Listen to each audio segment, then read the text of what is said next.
नमस्कार, अमर history classes में आप सबका एक बार फिर से बहुत बहुत स्वागत है। बच्चों, जैसे कि आप जानते हैं कि हमने प्लस 2 क्लास का सेकंड चैप्टर शुरू किया हुआ था और फर्स्ट पार्ट के अंदर हम लोगों ने बात की थी 16 महाजनपदों की। हमने 16 महाजनपद देखे थे और इसके अलावा हमने ये देखा था कि इन महाजनपदों के क्या क्या अभिलक्षण थे।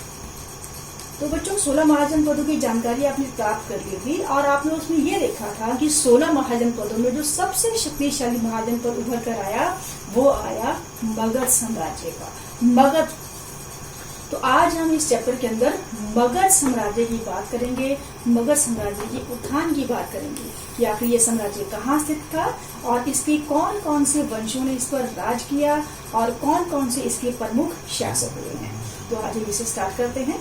सबसे पहले मैं आपको मानचित्र दिखाना चाहूंगी। आपके सामने एक मैप आ रहा है और उसमें आप देख सकते हैं कि भारत के अंदर मगध साम्राज्य कहाँ पर स्थित था। आपको मैं याद करा दूं, पिछले पार्ट में हमने पढ़ा था कि आधुनिक जो गया, पटना और शाहाबाद के इलाके हैं वो सारा इलाका मगध एम्पायर के अंतर्गत आया करता था। तो अब हम बात करते हैं अपने इस टॉपिक के ऊपर। तो देखते हैं कौन कौन से वंश हैं। यहाँ पर मैंने बेटा एक चार्ट बना रखा है। आप देखोगे कि इसके 3 मैंने तीर बना रखे हैं। ये शो कर रहे हैं इसके 3 वंशों के। तो मगध साम्राज्य का जो पहला वंश है वो है हर्यक वंश, दूसरा वंश है शिशुनाग वंश और तीसरा वंश है नंद वंश। इन 3 वंशों ने मगध साम्राज्य पर राज किया है। तो यहाँ पर आपको कुछ लिखा हुआ नजर आ रहा है, कुछ राजाओं के नाम हैं।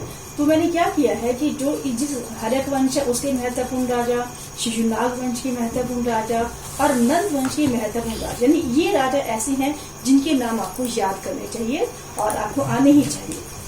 तो पहला है हर्यक वंश। हर्यक वंश में बिंबिसार सबसे प्रमुख राजा, फिर अजातशत्रु, उसके बाद उदयन और उसके बाद कई शासक हुए और अंतिम शासक जो है वो जरूर याद रखते हैं, वो है नागदशक। नागदशक का तख्तापलट किया शिशुनाग वंश ने। तो शिशुनाग और कालाशोक इसके अंदर पढ़े जाएंगे।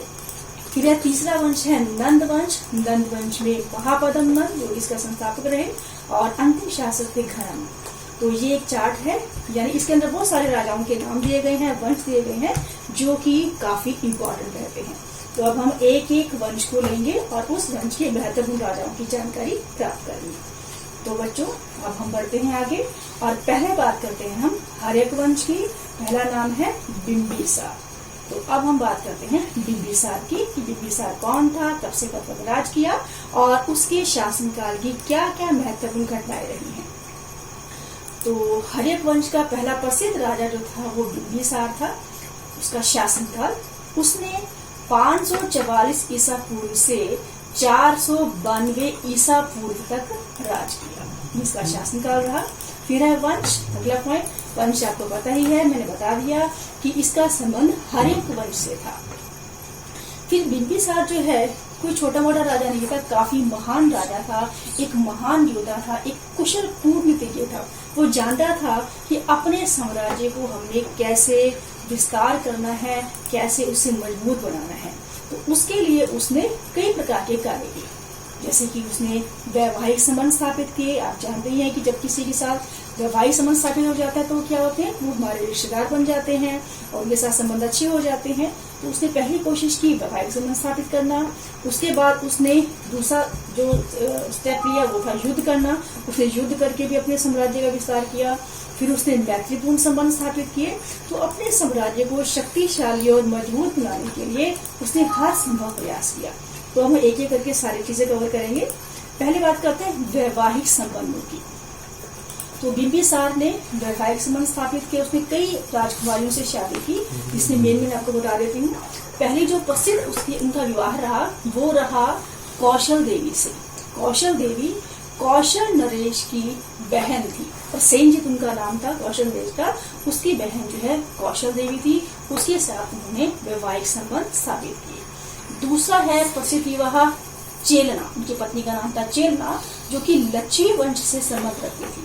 उसके बाद है अगला नाम केशमा, जो कि मद्र राज्य से संबंधित थी, मद्र यानी कि पंजाब। इसके अलावा उन्होंने एक और रानी से विवाह किया जिसका नाम था वासवी जो कि विदेह की राजकुमारी थी।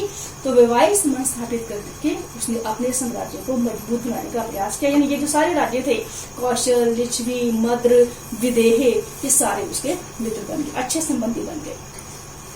उसके बाद है अगला पॉइंट, युद्ध। तो एक महान योद्धा था, उसने युद्ध भी की। उसका जो सबसे महत्वपूर्ण युद्ध किया जाता है वो आता है अंग राजा के साथ। अंग, आपको पता है कि अंग एक महाजनपद था, इसकी राजधानी चंपा नगरी थी, आप लोगों को याद होगा। तो यहाँ का राजा था ब्रह्मदत्त। तो आप सोचोगे कि इसके ऊपर आक्रमण करने का क्या रीजन था। इसका एक रीजन ये था बेटा कि अंग के राजा ने बिंबिसार के पिता को हराया था, पराजित किया था। तो बिंबिसार के मन में प्रतिशोध की भावना थी और वो अंग के राजा से बदला लेना चाहता था। तो उसने अंग के राज्य पर अटैक किया, आक्रमण किया और उसे बुरी तरह से पराजित करके अंग को मगध साम्राज्य का हिस्सा बना लिया, अंग बना लिया। और वहां का शासन प्रबंध किसको सौंपा? जो बिंबिसार का पुत्र है अजातशत्रु, उसे अंग का गवर्नर बनाया और इस प्रकार से उसने मगध साम्राज्य का विस्तार किया। कहते हैं कि इस युद्ध से बिंबिसार की ख्याति दूर दूर तक फैल गई। सब जगह नाम हो गया कि ये राजा कोई छोटा मोटा राजा नहीं है, एक महान योद्धा सम्राट है। कहते हैं कि बिंबिसार का साम्राज्य इतना बड़ा हो गया था कि 80,000 गांव उसके साम्राज्य के अंतर्गत आया करते थे। तो उसने युद्ध करके भी अपने साम्राज्य को मजबूत बनाया, विस्तार करने का प्रयास किया। उसके बाद बात करते हैं, अगला उसका प्रयास रहा मैत्रीपूर्ण संबंध, यानी मित्रतापूर्ण संबंध स्थापित करना। तो उसने कुछ राज्यों के साथ काफी मित्रतापूर्ण संबंध स्थापित किए। जैसे पहला है राज्य गंधार। गंधार का जो शासक था उसने अपना एक राजदूत बिंबिसार के दरबार में भेजा था, जो कि ये बताता है कि उनके साथ अच्छे संबंध थे। दूसरा जो महत्वपूर्ण नाम लिया जाता है, सबसे महत्वपूर्ण, वो है अवंती। अवंती एक राज्य था, आपको पता है 16 महाजनपदों में से एक था।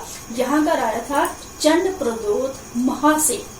कहते हैं कि एक बार चंद्रप्रद्योत जो है बीमार पड़ गए, तो बिंबिसार क्योंकि इनका अच्छा मित्र था, बिंबिसार ने अपना राजवैद्य जिसका नाम है जीवक, काफी इंपॉर्टेंट है ये, तो जीवक को चंद्रप्रद्योत की सहायता के लिए, उसके इलाज के लिए उसके दरबार में भेजा था। तो ये चीज काफी पूछी जा सकती है, तो आपने याद रखना है कि किसके दरबार में अपने राजवैद्य को भेजा?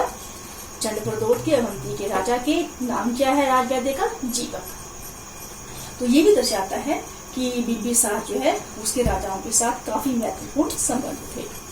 उसके बाद है कुशल शासन प्रबंध, वह हेडिंग है कुशल शासन प्रबंध। तो बिंबिसार जहाँ एक महान योद्धा था, एक बहुत अच्छा कूटनीतिज्ञ था, वहीं पर बिंबिसार एक बहुत ही अच्छा शासक प्रबंधक भी था। उसने केवल राज्यों को जीता ही नहीं, अपने साम्राज्य का केवल विस्तार नहीं किया, बल्कि उसने उसे संभाल कर भी रखा, उसे संगठित भी किया। तो उसने जो है बहुत अच्छी प्रकार से शासन प्रबंध की स्थापना की। उसके शासन का एक ही लक्ष्य था, प्रजा की भलाई करना, कि मेरी जो प्रजा है उसे हमेशा मैं सुख दे सकूं। उसने शासन प्रबंध को अच्छे प्रकार से चलाने के लिए एक मंत्री परिषद का भी निर्माण किया, जिसमें कि उसने योग्य व्यक्तियों को नियुक्त किया। अच्छे अच्छे जो योग्य लोग हैं उन्हें रखा, और अगर कभी उसे लगता था कि मंत्री ठीक से काम नहीं कर रहे हैं, वो कुछ गलत कर रहे हैं या अयोग्य हैं, तो तुरंत उन्हें उनके पद से हटा दिया जाता था। इसके अलावा उसने सड़कों का, यातायात के साधनों का भी बहुत अच्छे से प्रबंध किया। राज्य में शांति को बनाए रखने के लिए उसने जो अपराधी हैं उन्हें कठोर दंड देने का प्रयास किया, ताकि दंड जो अपराध है वो हो ही ना। इस प्रकार से उसने अपने साम्राज्य को कंट्रोल किया। जिसने गांवों का प्रबंध किया, गांवों के लिए ग्रामिक या ग्राम भोजक नामक अधिकारी था जो गांव का प्रबंध किया करता था, पूरी उसकी सहायता की जाती थी। फिर बिंबिसार ने राजधानी बनाया राजगीर या राजगहा को। ये जरूर पूछा जाता है कि मगध साम्राज्य की राजधानी क्या थी। उनकी जो आरंभिक राजधानी है वो राजगहा या राजगीर थी। ये काफी महत्वपूर्ण सुरक्षित नगर था। क्यों था? क्योंकि जो राजगृह है या राजगीर है, ये चारों ओर से 5 पहाड़ियों से घिरा हुआ था, यानी इस पर हमला करना कोई आसान नहीं था। एक कह सकते हो आप किलेबंद नगर था, चारों ओर किले नुमा पहाड़ियां थी, तो जल्दी जल्दी कोई इस पर अटैक नहीं कर सकता था। तो एक बहुत ही बढ़िया शासक प्रबंध प्रमाणित हुआ।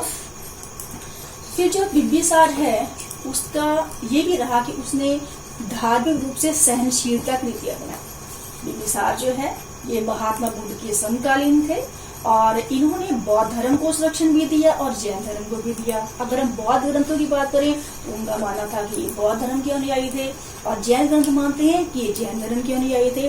तो हम ये कह सकते हैं कि इन्होंने दोनों धर्मों को भी संरक्षण प्रदान किया और धार्मिक सहनशीलता की नीति का पालन किया। उसके बाद है मृत्यु। तो बिंबिसार की मृत्यु होती है 492 ईसा पूर्व। और किसने इनको मारा? अपने ही लड़के बिंबिसार के अपने पुत्र अजातशत्रु ने उसकी हत्या कर दी और खुद राजगद्दी पर बैठ गया। तो 492 ईसा पूर्व बिंबिसार की मृत्यु हो जाती है। तो ये है बिंबिसार और उसके राज्य की जो महत्वपूर्ण बातें हैं वो मैंने यहाँ पर लिख दी हैं। आप इस तरह से इसको याद कर सकते हो। अब अगला है नाम अजातशत्रु, यानी हर्यक वंश का दूसरा महत्वपूर्ण राजा है अजातशत्रु, जो कि बिंबिसार का पुत्र था। तो पहला पॉइंट है शासनकाल, कब से कब तक इसने राज किया। तो आपको जैसे पता लग गया कि 492 ईसा पूर्व उसने बिंबिसार की हत्या की और खुद राजगद्दी पर बैठ गया। 492 से लेकर 460 ईसा पूर्व तक उसने विवाह किया, शासन किया। आप देखते हैं उनकी अजातशत्रु के शासनकाल की कौन कौन सी प्रमुख बातें हैं। पहला है युद्ध, कौशल से युद्ध। अब कौशल आपको याद आ रहा है कि कौशल के साथ तो बिंबिसार ने वैवाहिक संबंध स्थापित किए थे और अजातशत्रु जो है वो कौशल के साथ युद्ध कर रहा है। तो उसी का एक रीजन है युद्ध का, वो क्या है? वो है काशी। सबसे बड़ा जो रीजन है युद्ध का काशी है। आपको याद होगा कि कौशल नरेश ने बिंबिसार को दहेज के रूप में काशी का प्रदेश दिया था, काशी का इलाका दिया था, जिसे 1 लाख रुपया वार्षिक आय की प्राप्ति होती थी। लेकिन जब बिंबिसार की हत्या कर दी अजातशत्रु ने और कुछ समय के बाद जो कौशल देवी है उसका भी देहांत हो गया, तो कौशल नरेश को ये लगा कि अजातशत्रु ही बिंबिसार और उसकी बहन की मृत्यु का कारण है। तो उन्होंने सोचा कि काशी अब हम मगध कुलीन देवियों से वापस ले लेंगे। उसने घोषणा कर दी कौशल नरेश ने कि हम काशी वापस ले रहे हैं। ये बात अजातशत्रु से नहीं कर पाया, भाई कैसे मैं अपना काशी इलाका दे दूं जहाँ से कि 1 लाख रुपए की आमदनी प्राप्त हो रही है। तो दोनों के अंदर जो है वो युद्ध चला, काफी कड़ा युद्ध हुआ, लेकिन अंत में एक संधि के द्वारा युद्ध जो है वो समाप्त हो गया। संधि के बाद जो कौशल नरेश था उसने अपनी पुत्री वजीरा की शादी अजातशत्रु के साथ करा दी और काशी का जो क्षेत्र है वो भी वापस अजातशत्रु को लौटा दिया।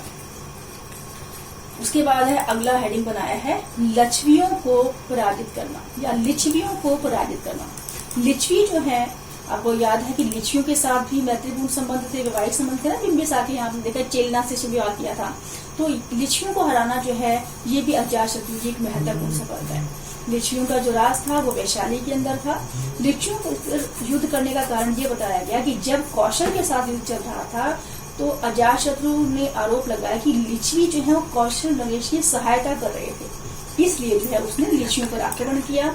16 वर्ष तक घमासान युद्ध किया। इसके लिए उसने काफी प्रयास किए, जैसे कि पाटलिपुत्र नगर बसाया। ये पूछा जाता है कई बार कि पाटलिपुत्र नगर किसने बनाया था, किसने बसाया था? तो अजातशत्रु ने बसाया और इसे किलेबंद किया। बहुत अच्छे प्रकार से इसे सुरक्षित नगर बनाया गया। और उसके बाद जो है लिच्छवियों के मंत्रियों में फूट डालने का प्रयास किया। आखिरकार उसने बहुत बुरी तरीके से लिच्छवियों को पराजित कर दिया। इस प्रकार ये भी अजातशत्रु की बहुत ही महत्वपूर्ण सफलता रही कि उसने लिच्छवियों को हरा दिया। इसी प्रकार एक अगला नाम आता है वो है चंद्रप्रद्योत का, जो कि अवंती का शासक था। आप जानते हैं कि बिंबिसार के काफी महत्वपूर्ण संबंध थे अवंती के साथ। तो अवंती नरेश भी एक योजना बना रहा था अजातशत्रु पर आक्रमण करने की, लेकिन जब उसने देखा कि उसने कौशल को लिच्छवियों को हरा दिया तो उसने अपनी योजना का परित्याग कर दिया। उसके बाद है बौद्ध व जैन धर्म का संरक्षण। तो अजातशत्रु चाहे महान योद्धा था लेकिन वो धार्मिक रूप से सहनशील भी था। उसने बौद्ध धर्म को भी संरक्षण प्रदान किया और जैन धर्म को भी संरक्षण प्रदान किया। दोनों धर्मों को साथ लेकर चला। और यहाँ पर जो सबसे महत्वपूर्ण बात याद करने वाली है वो ये है कि बौद्ध धर्म की 4 महासभाएं हुई हैं और उनकी जो पहली महासभा है बौद्ध धर्म की वो हुई थी अजातशत्रु के शासनकाल में ही 487 ईसा पूर्व। बौद्धों की पहली महासभा का आयोजन राजगृह जो राजधानी थी मगध साम्राज्य की, वहां पर आयोजित किया गया। ये आपने जरूर याद रखना है। बहुत बार ये क्वेश्चन आता है कि बौद्धों की पहली महासभा का आयोजन कब हुआ, किसके काल में हुआ, कहाँ हुआ, तो बता सकते हो कि 487 ईसा पूर्व अजात शत्रु के शासनकाल में उसकी राजधानी राजगृह के अंदर पहली बौद्ध महासभा का आयोजन हुआ। काफी इंपॉर्टेंट है ये। उसके बाद है मृत्यु, तो 460 ईसा पूर्व अजात शत्रु की मृत्यु हो जाती है। तो ये है हमारे अजात शत्रु, हर्यक वंश के दूसरे महत्वपूर्ण शासक। अब बात करते हैं आगे। अगला है अज्ञात शत्रु के उत्तराधिकारी। उसके बाद किस किसने राज किया, तो कई शासक आए। अजात शत्रु के बाद जो है उनका पुत्र उदयन जो है वो राजगद्दी पर बैठते हैं, जिन्होंने 460 से 444 ईसा पूर्व तक राज किया। ये भी काफी योग्य शासक प्रमाणित हुए। और इनके बारे में जो याद करने वाली बात है वो ये है कि इन्होंने पाटलिपुत्र को राजधानी बनाया। इससे पहले जो दो शासक हैं उन्होंने राजगृह या राजगीर को राजधानी बनाया था, और अजात शत्रु ने पाटलिपुत्र को अपनी राजधानी बनाया। ये काफी योग्य शासक रहे। इन्होंने भी मगध साम्राज्य का पूरा विस्तार करने का प्रयास किया। इसके बाद कई राजा बने, जैसे अनुरुद्ध, मुंड, नागदशक, ये सारे के सारे अयोग्य प्रमाणित हुए।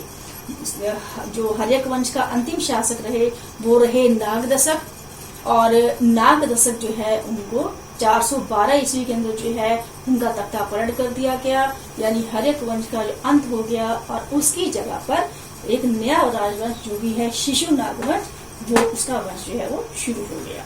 तो ये है आपका हर्यक वंश और उसके प्रसिद्ध शासक बिंबिसार, अजात शत्रु और उदयन। ये तीन तो आपने बिल्कुल याद रखने हैं, और अंतिम शासक का नाम भी आप लोगों ने याद रखना है। तो बच्चों ये तो हमने बात की हर्यक वंश की, मगध साम्राज्य का जो पहला वंश रहा। अब हम बात करेंगे दूसरे वंश की, जिसका नाम है शिशुनाग वंश। हर्यक वंश में आप लोगों ने देखा कि अंतिम शासक नागदशक को जो हटाकर 412 ईसा पूर्व शिशुनाग के द्वारा एक नए वंश की स्थापना की गई, जिसे शिशुनाग वंश कहा गया। तो बात करते हैं पहले शासक शिशुनाग की, कि इसने हर्यक वंश का अंत किया 412 ईसा पूर्व में।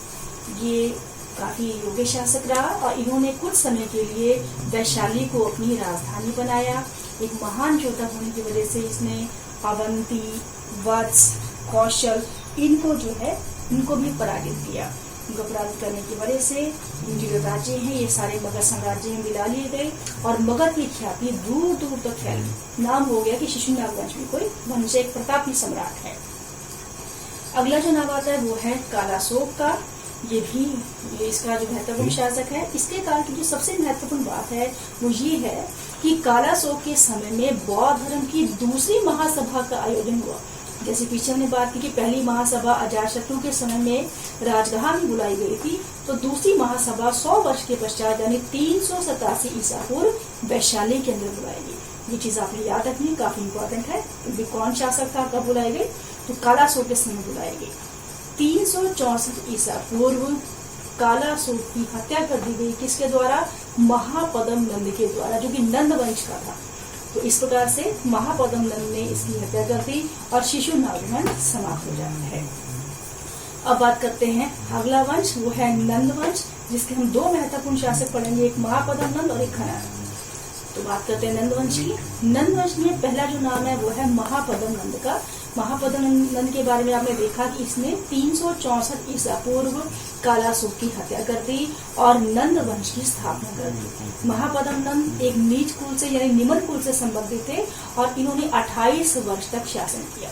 पर एक बहुत ही महान सम्राट थे, यानी बहुत महान योद्धा थे। इनके पास एक काफी विशाल सेना थी। इनकी विशाल सैनिक शक्ति के कारण इन्हें उग्रसेन भी कहा जाता था।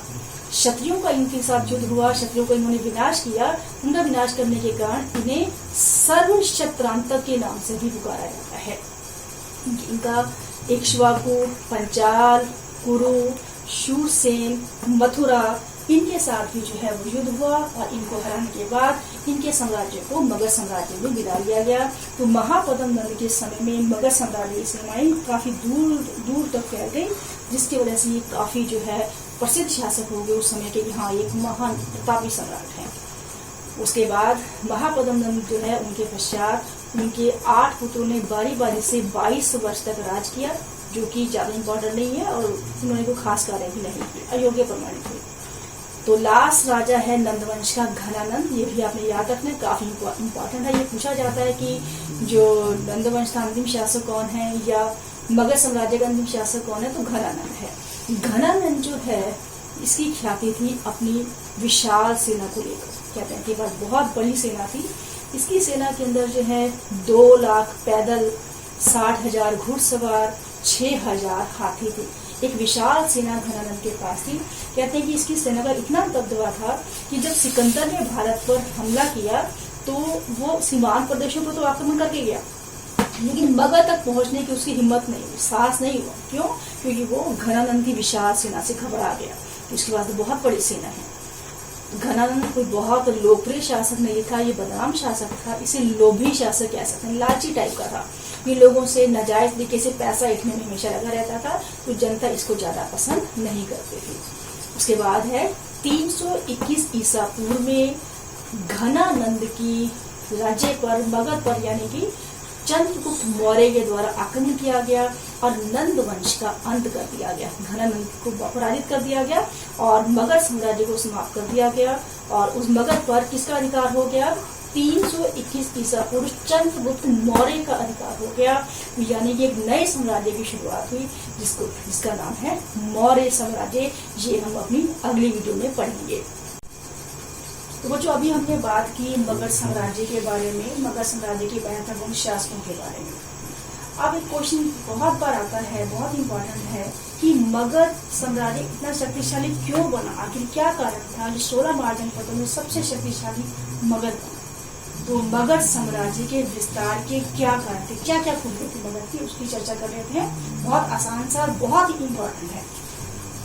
फर्स्ट पॉइंट है भौगोलिक स्थिति।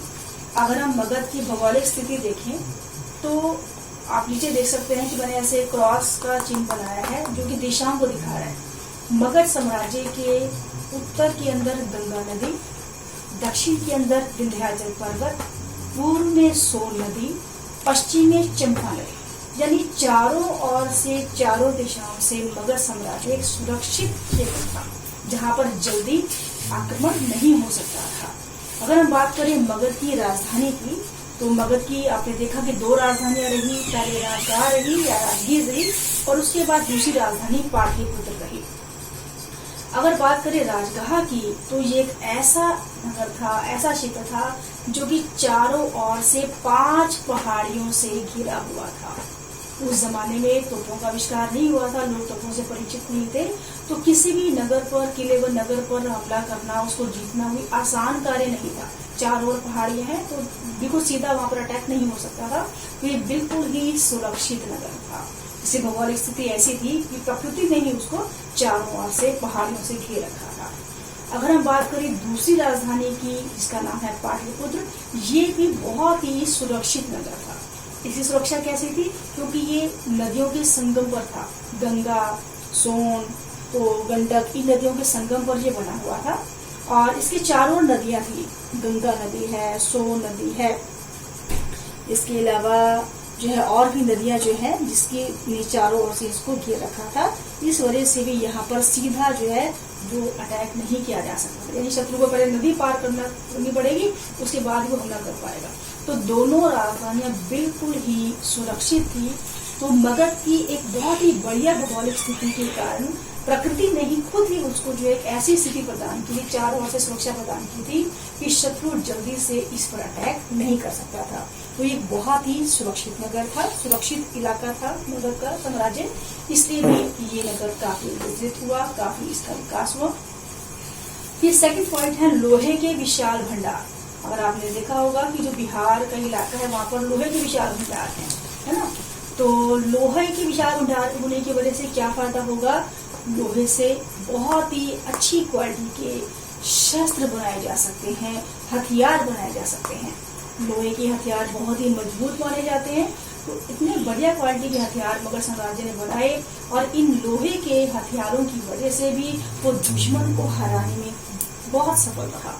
उसने बहुत जल्दी दुश्मनों को पराजित कर दिया। तो ये भी मगध साम्राज्य की प्रसिद्धि का, उसके विस्तार का एक बहुत ही महत्वपूर्ण कारण रहा। उसके बाद है विशाल सेना। आपको याद होगा कि मगध साम्राज्य के राजाओं के पास विशाल सेना थी, बहुत बड़ी सेना थी। जैसे हम घनानंद वंश की बात करें तो घनानंद के पास 2 लाख पैदल, 60,000 घुड़सवार और 6,000 हाथी थे। एक विशाल सेना थी। आपको याद होगा, अभी मैंने बताया कि सिकंदर भी इस सेना से डर गया था कि मगध तो बहुत शक्तिशाली राज्य है, उसने इस पर हमला नहीं किया था। यहाँ पर बात आती है हाथियों की। हाथियों का क्या रीजन है बेटा कि मगध का जो इलाका था उसकी कुछ प्राकृतिक स्थिति ऐसी थी जहाँ आपने देखा चारों ओर से सुरक्षित है, वहीं पर जंगल भी थे यहाँ पर, और उन जंगलों से क्या प्राप्त हो सकता था? हाथी प्राप्त हो सकते थे। और हाथी किसी सेना का बहुत ही महत्वपूर्ण अंग होते हैं। तो आप सोचोगे हाथी का क्या यूज होगा? हाथी का यूज बेटा एक तो यातायात के लिए और दूसरा किसी किले को तोड़ने के लिए हाथियों का प्रयोग किया जाता था। तो मगध को बहुत ही इजीली हाथी अवेलेबल हो जाते थे, इतने सारे हाथी उनकी सेना में थे, तो इसलिए भी उनकी सेना बहुत ही शक्तिशाली थी।